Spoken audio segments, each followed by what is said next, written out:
मित्रांनो, जय भीम. मी माझ्या पहिल्या ब्लॉग मध्ये तुम्हा सर्वांचे खूप खूप स्वागत करते. आज मी खूप आनंदी आहे कारण माझ्या नवीन सुरुवात एक अशा व्यक्ती सोबत करणार आहे ज्यांनी आपल्याला माणूस म्हणून जगण्याचा हक्क दिला. तेच आपले बाबासाहेब आंबेडकर.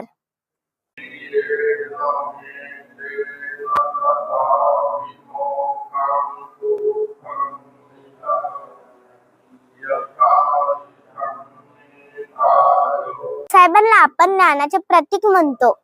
त्यांना शिक्षणाची खूप आवड होती. त्यांच्याकडे हजारो पुस्तकाचा संग्रह होता. ते म्हणायचे, फक्त वाचाल तर वाचाल.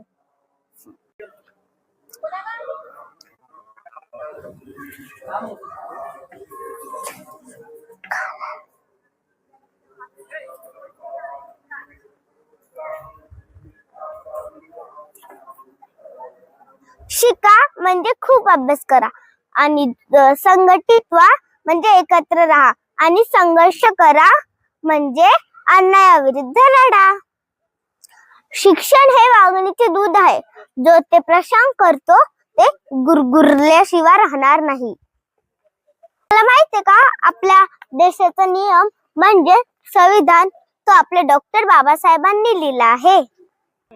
मित्रांनो, आपण आपल्या बाबासाहेबांच्या विचारावर चलून आपला देश अधिक सुंदर बनवू. आणि कसा वाटला तुम्हाला माझा ब्लॉग कमेंट मध्ये नक्की सांगा. तर तोपर्यंत टाटा.